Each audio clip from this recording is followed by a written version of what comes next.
बात सबसे पहले सुशासन बाबू के उस कुशासन मंत्रालय की करते हैं और उसका कुछ हिस्सा मेरे साथ है।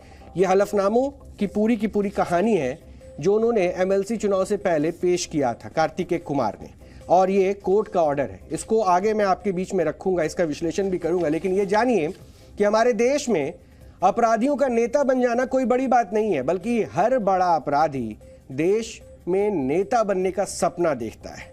लेकिन हर किसी की किस्मत आरजेडी के नेता कार्तिक कुमार की तरह नहीं होती है, जो कानून की नजर में फरार थे लेकिन अब बिहार के कानून मंत्री हैं।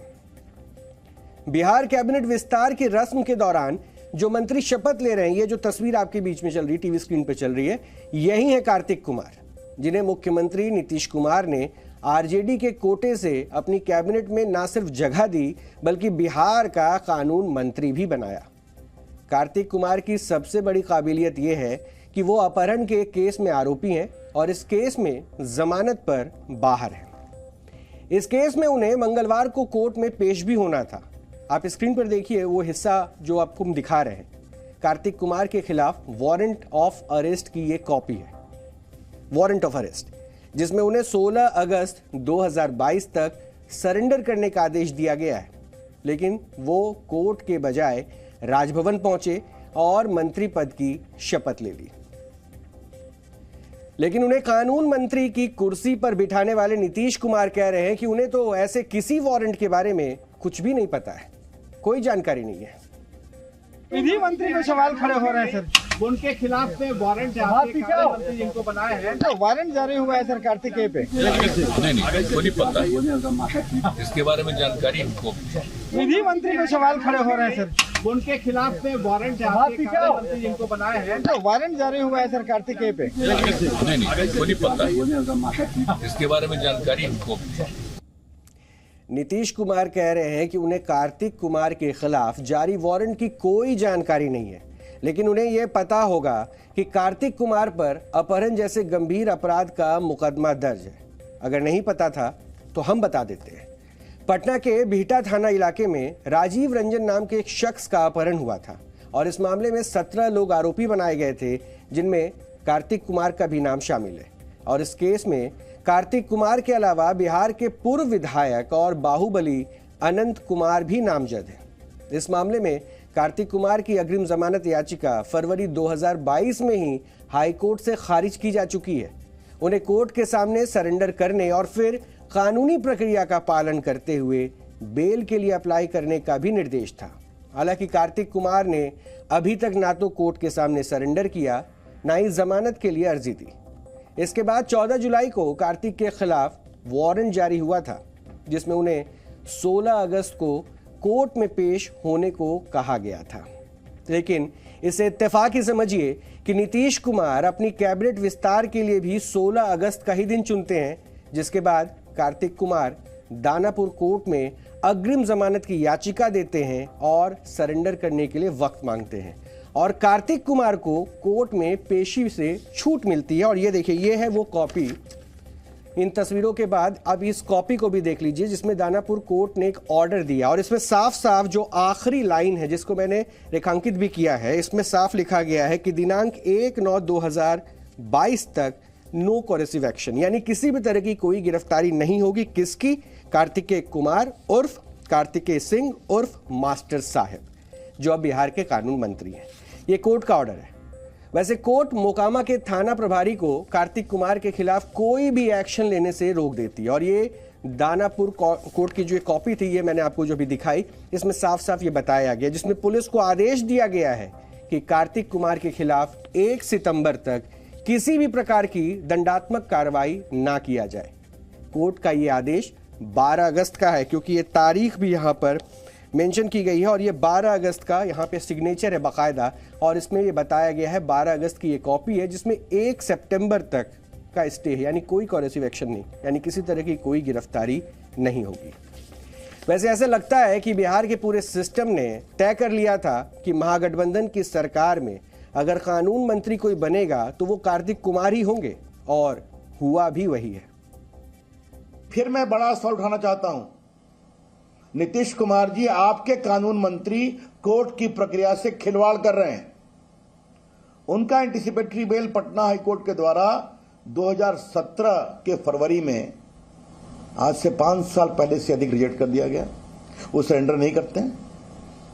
उनका क्वाशिंग एप्लीकेशन भी पटना हाईकोर्ट ने रिजेक्ट कर दिया। तो फिर ये 12/8 को ये आदेश आता कहां से?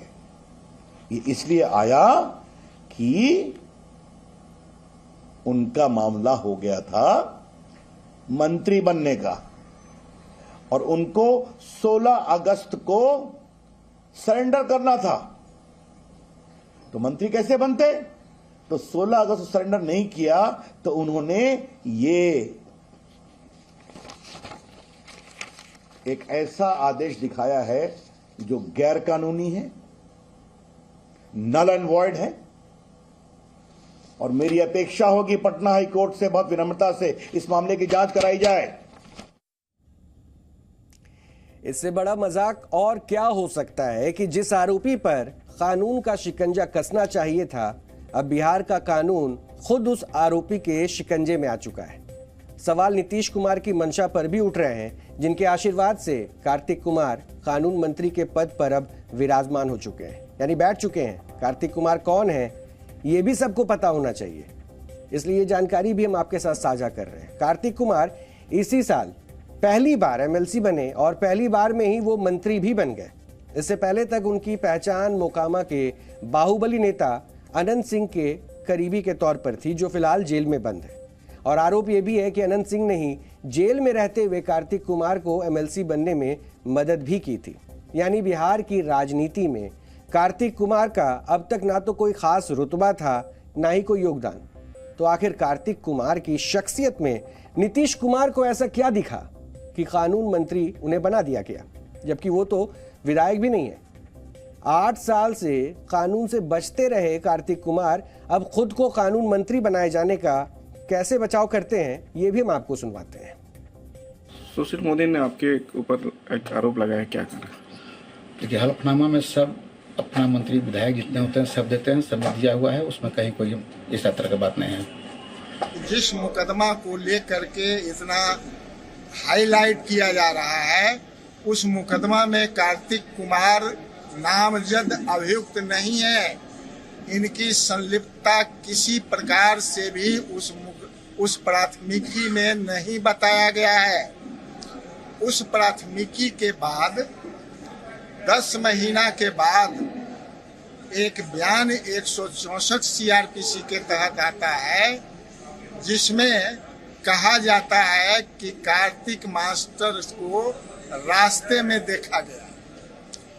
इस तथ्य को पुलिस ने सीआरपीसी के प्रावधानों के तहत सारे साक्ष्यों का बयान लेकर पुलिस स्पष्ट रूप से कहा कि इस मुकदमा में कार्तिक मास्टर साहब की संलिप्तता बिल्कुल शून्य है। किसी तरह का कोई एविडेंस उनके विरुद्ध प्राप्त नहीं हुआ। अतः पुलिस ने उन्हें निर्दोष बताते हुए अंतिम प्रपत्र न्यायालय में समर्पित कर दिया। ये कार्तिक कुमार के वकील साहब थे जो अपनी दलीलें रख रहे थे। हालांकि कार्तिक कुमार ने भी जिक्र किया कि उन्होंने हलफनामा दायर किया है और उसमें सारी सच्चाई सामने रख दी है, और वो हलफनामा लगभग 30 पन्नों से ज्यादा की, जिसके कुछ हिस्से लेकर मैं आया हूं। यहाँ कार्तिक कुमार भी लिखा हुआ है, और इसमें जो हिस्सा है जिस पर सबको फोकस करना चाहिए वो हम आपको जरूर बताएंगे और दिखाएंगे भी, क्योंकि ये बहुत जरूरी है जानना और समझना कि वहां पर किन किन मुकदमों का जिक्र है। और इसका डीएनए टेस्ट करके हम आपको ये बताएंगे कि जो कहा जा रहा है और जिस दाग के बारे में चर्चा हो रही है, उस दाग में वाकई क्या अच्छाई है क्या, जिनको दाग अच्छे बताकर अब कानून मंत्रालय उनके सुपुर्द कर दिया गया है। ये दरअसल जो हलफनामा जो इनकी तरफ से दायर किया गया, इसमें जो कुछ हिस्से हैं जिनको मैंने रेखांकित किया, हाईलाइट किया है, उनको जरा देखिए। इसमें मैं कुछ आपको धाराएं बता देता हूं। इनमें लिखा हुआ है 147, 149, 452, 379, 387 और 120B ऑफ आईपीसी। ऐसे कई धाराएं हैं। थोड़े थोड़े धाराओं का जिक्र मैं कर रहा हूं क्योंकि 147, 341, 353, 353, 427 of IPC and 141, 145, 150B of RP act. इसके अलावा इसको अगर मैं आपको बताऊं कि इन धाराओं के साथ साथ अगर इसको मैं समझाऊं कि उनके ऊपर क्या क्या एक्टिविटीज है, क्रिमिनल एक्टिविटीज है, तो उसमें जो है अनलॉफुल असेंबली है, थेफ्ट है, एक्सटर्शन है, क्रिमिनल ट्रेसपास है, इसके अलावा दंगे फैलाने का भी आरोप है और क्रिमिनल कॉन्स्पिरेसी भी, यानी क्रिमिनल कॉन्स्पिरेसी रचने का भी पूरा आरोप इनके ऊपर लगा है। साथ ही साथ ये रेलवे की प्रॉपर्टी को डैमेज करने का भी आरोप लगा है और अलावा इसके पब्लिक प्रॉपर्टी को भी इन्होंने डैमेज किया। ये तमाम आरोप है और उनके साथ एक अलग से जो हाईलाइट किया वो है किडनैपिंग यानी अपहरण। और इसी मुकदमे को लेकर आज हाय तौबा मची और उसी के ऊपर लेकर आज सवाल उठा जिस पर सफाई दी जा रही है। यह हलफनामा जो दाखिल किया गया है खुद कार्तिक कुमार की तरफ से, उसमें इन बातों का जिक्र है। अब की कानून की नजर में अपराध का एक आरोपी अब बिहार का कानून मंत्री है और यह सच्चाई अब आपके सामने है। कार्तिक कुमार पर जिन धाराओं में केस दर्ज है उनमें कड़ी सजा का प्रावधान है।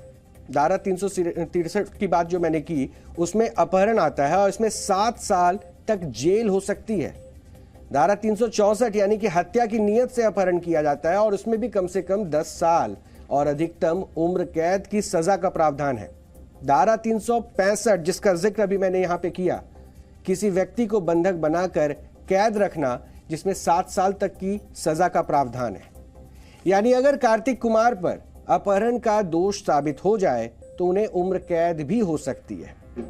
माना कि अभी सिर्फ आरोप है, लेकिन जब आरोपी खुद ही कानून मंत्री बन गया तो अब कानून उसका क्या बिगाड़ लेगा।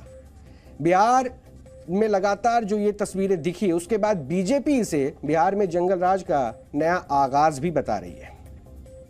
मैं मांग करता हूं कि अविलंब नीतीश जी को, कार्तिकेय सिंह को बर्खास्त करना चाहिए और उनको स्वीकार करना चाहिए कि मुझसे गलती हो गई कि मैंने एक अपराधी को, एक वारंटी को, एक फरार व्यक्ति को बिहार के अंदर मंत्री बना दिया और वह भी उनको कानून मंत्री बना दिया। तो हम इंतजार करेंगे, देखते हैं कि नीतीश जी बर्खास्त करते कि नहीं करते। बिहार में यह जंगल राज 2 है। वो लोग पहले ही कहा करते थे कि यह जंगल राज का आगाज हो गया और यह स्पष्ट है जो बिहार के कानून मंत्री हैं वो भगेरे हो, एब्सकॉन्डर हो, वो भी किडनैपिंग केस में। आज कैसे आदमी को आपने कानून मंत्री बनाया? कार्तिकेय सिंह को, जो कि अनंत सिंह का राइट हैंड मैन है। अनंत सिंह बरकाट डॉन, दुर्दांत अपराधी। आइए मुख्यमंत्री को नहीं मालूम है? यह किसी को विश्वास करने लायक बात है क्या? मुख्यमंत्री अनंत सिंह को कब से जानते हैं? उनको ये नहीं जानकारी है कि अनंत सिंह का राइट हैंड मैन ये कार्तिक सिंह, उसको आपने कानून मंत्री बना। पहले तो आपने मंत्री बनाया फिर कानून मंत्री बना दिया। आज शर्म आनी चाहिए। सब कुछ न कुछ तो शर्म रहना चाहिए आंख में।